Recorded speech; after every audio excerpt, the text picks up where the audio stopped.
right, 21 minutes after 11 o'clock. When I saw this book come in the mail, I couldn't put it down. It's not a novel. It is called How to Ace the National Geographic Bee, the official study guide. It's the 5th edition. It's written by Stephen F. Kuna. I may be saying his name wrong.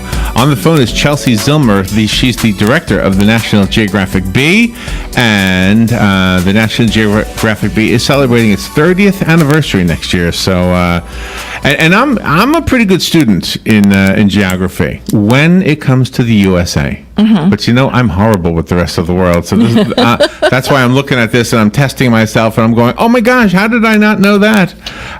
Chelsea Zillmer. Good morning, Chelsea. Thank you for being on the show with us today. Oh, good morning. Thanks so much for having me. Are you a good geography student? I like to think I am. I did study geography in college. Oh, did you? Do you find that most Americans are pretty good with America, but we're just not that good with the rest of the world? Yes, actually, and I have to say that it seems like adults don't do quite as well as the students. I don't know if they're just a little far removed from it, and students are kind of more knee-deep in it, but definitely find that the students do better with geography in general. And I think also another area we might be a little bit better at are areas of the world that are in the news. The Middle East, for example. I'm not an expert by any means, but I do have a mental image of where the countries are in relationship to each other. Yeah, absolutely. I mean, we're really just trying to get students to, learn more about the world, and the news is a great way for them to do that. And that's actually one of the tips that's in our official study guide, How to Ace the National Geographic Bee. So if everybody who participates in the Geographic Bee has this book, is the winner the one who studied it the best? Is that how? I mean, is this actually what is going to be in the National Geographic Bee? No, this is actually just a great starting point. This is actually lots of sample questions from past years to kind of give students an idea of the types of things that we ask. Uh-huh. But we don't, the idea isn't to just like memorize everything. The idea is to just kind of give you a sense of how you can go about studying places around the world, and then the questions are fresh each year. I like that you have some tips from finalists, and my most favorite is, most importantly, look up the things you don't know, take the opportunity to learn. And that was from Lucy Che, the 2015 Top 10 National Finalist. So I love that one. Yeah, absolutely. I mean, I always tell students, really just relax and have fun. I mean, it is hard work, but, really if you try to think of it like you're learning, learning about the world is like an exciting adventure. And if you study places that you're passionate about, then you're bound to be successful in the competition. Where are you right now? Where are you calling from? Washington, D.C. Oh, okay. See, I know where that is. I was hoping you were going to say some name I didn't know. In my younger days, I used to drive and visit a lot of cities because I played music. I was like one of those roving musicians. Anyway, if I spent a night or 2 nights in a town, that place is embedded in my memory. But if I stopped and I played a school and then went on to the next school, I have a vague memory of that whole place. Like Philadelphia. I stopped in Philadelphia. Now I know where it is, but I don't have much memory of it because I only stopped. I went to that school and then I went on to one of the other cities in the Northeast. So I'm just telling you that. Yeah, well, absolutely. I mean, I think that when you travel, absolutely. When you travel, I think, it's a nice opportunity to be able to immerse yourself in the environment and be able to learn about places. But we also, really encourage students to just read a lot about the world, and as you said, current events, but also just books about places, and really that can kind of give you a flavor of a place as well.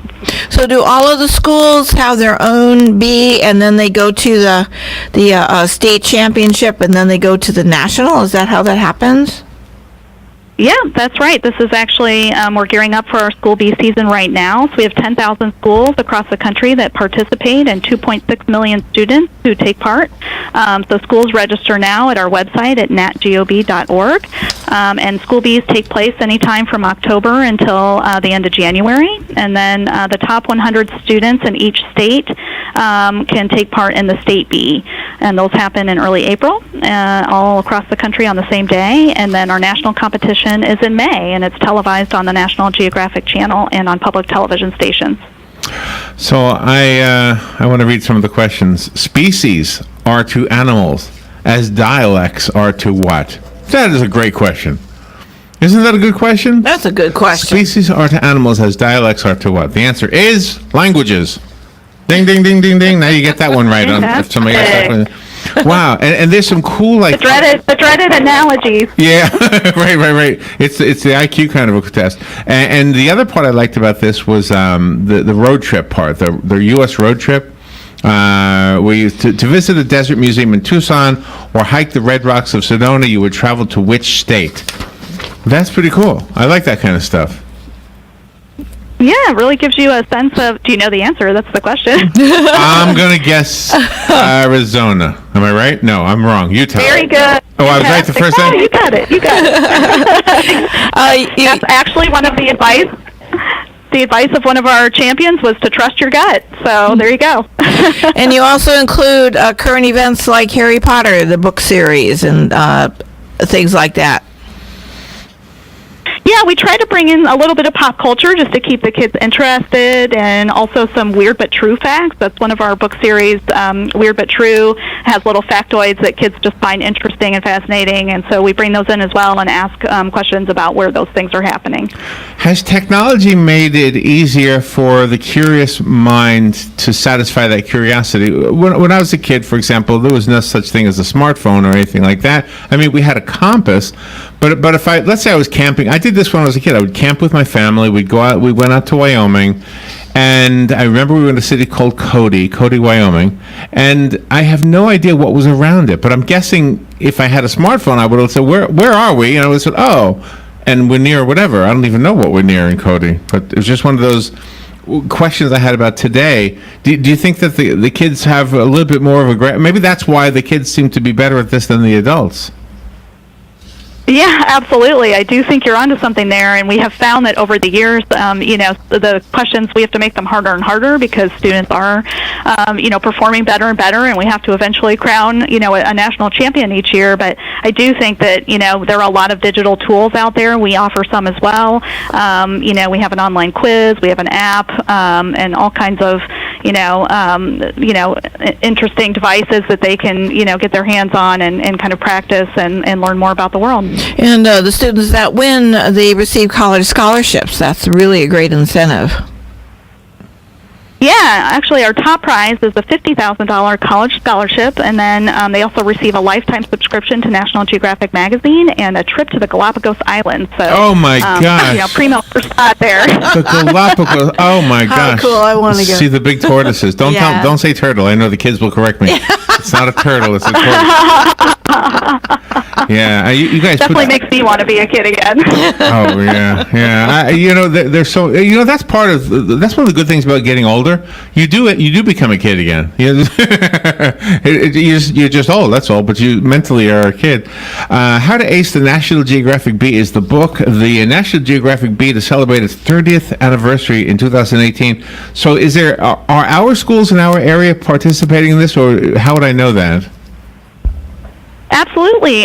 So schools all across the country participate. So people can go to our website at natgeob.org, and they can enter in their school's zip code, and then they can see if the school has already registered, and if not, they can contact their school principal or a social studies teacher at their school and ask them to do so. So it's very easy to participate, and we would love to have even more schools participate this year. Very good. Yeah, it's a fun thing. I just think that in today's world with Facebook and social media, I bet you the young people have friends all over the world, pen pals, and I think it makes the world a better place, hopefully a more peaceful place, because we won't believe the propaganda that people are not good in other countries. There were good people everywhere, and I think the kids are showing us that. Chelsea, thank you for being on the air with us today, and I love what you guys do. You always give us a great product. Oh, thank you so much. I really appreciate you having me on today. Thank you. All right, we will take a little break. We'll be right back. One of the best things about living in beautiful Central Florida is that we get to have a garden all year long. Spend some time on Tuesday mornings in the garden with Carol Ann Baldwin right here on WOCA The Source from 9 till 10 a.m. Carol Ann will take your phone calls, and she'll even check out your photos on her In the Garden Facebook page. Grab a tall glass of something refreshing and spend an hour in the garden with Carol Ann each Tuesday morning, right here on The Source, WOCA. Don't get caught without your daily source of senior deals. Pick up your copy of the Senior Voice newspaper. It's your source for schedule and events tailored to seniors, with information you need, like a list of free events in the area. We even have Tom's Picks, a free referral for people who are looking for a company to do work for them. Tom's Picks will refer the company to you that fits your needs, and all we ask in return is that you tell them where you heard about them. For more information, call Tom's Picks, 352-804-1223. And pick up your copy of the Senior's Voice at most any business up and down the 200 corridor. Now read Ocala Downtown newspaper online. Here are today's headlines from The Source, WOCA. 9 University of Florida football players are facing multiple third-degree felony charges after a University of Florida Police Department investigation